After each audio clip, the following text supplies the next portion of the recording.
So hi, my name is Eugene Wan. I'm the co-founder and CEO of a company called Sophie's Bionutrients. Sorry.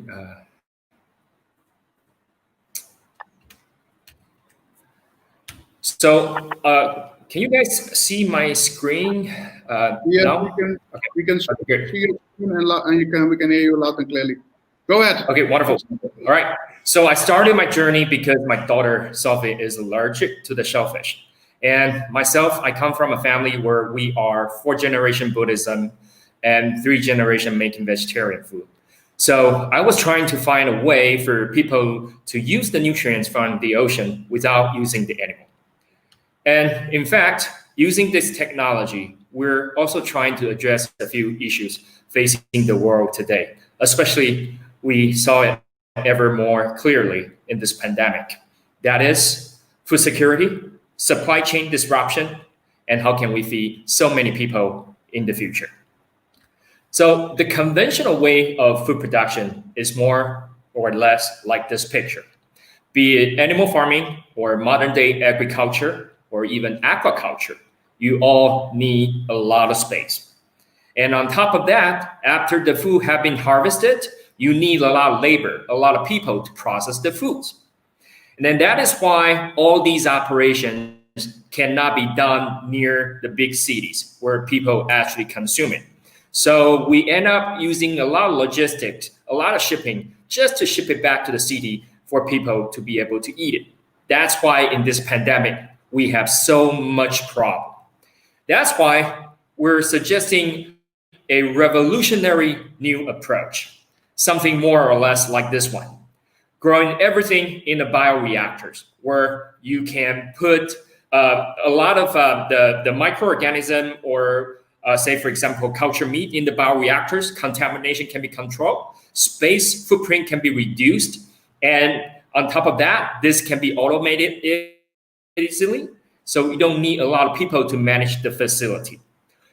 We call this a sustainable urban protein. So we actually went through almost 1,000 different strains of microalgae, both in the States and in Asia. And we finally found a few strains of microalgae that can be grown in dark in fermentation tank and can be fed with food waste. So why fermentation? As this picture shows you, conventional raceway pond operation needs a lot of space. And on top of that, you cannot have a lot of rain. Using fermentation, sunlight is not needed, space is reduced, contamination can be controlled. And just give you a comparison, growing a ton of pure protein from beef need about 141 hectares of space. And even growing a ton of wheat need about 5 hectares of space. 1 hectare, for your information, is about 2 soccer ball field big. Growing a ton of protein, just a little tiny dot right there.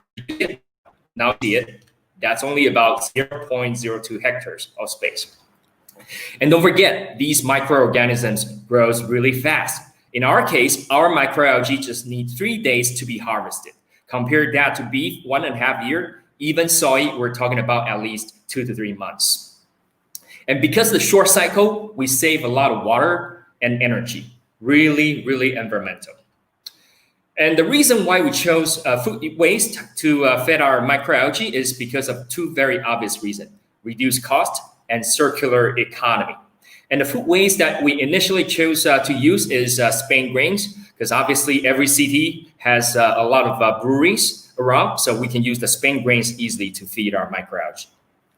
And don't forget, because we are doing this all in a contained bioreactor, so you don't need any of these in the process. Really healthy to the environment and the human body. Our first product is going to be a pure protein flour that's good enough to make into plant milk and also plant meat. And our revenue model is going to be direct sales or licensing of the whole technology. And actually, don't forget, we have a wonderful byproduct, which is the lipid, can be made into cooking oil that will compose a very sufficient revenue in the future for us. This is some of our milestones Concluded a proof of value 10,000 liter fermentation run. And we're now gearing full speed up to finish our first company-owned facility here in Singapore in Science Part 2, which hopefully will be completed next second quarter next year. Some of the media coverage, mostly here in Singapore. This is the team. Other than myself, we got Kieran and Barnabas, both of whom have a lot of experiences in the nutrition and pharmaceutical industries. Our team of scientific advisory from Singapore and from the US. That's about our business. Looking forward to the questions that you have. Thank you.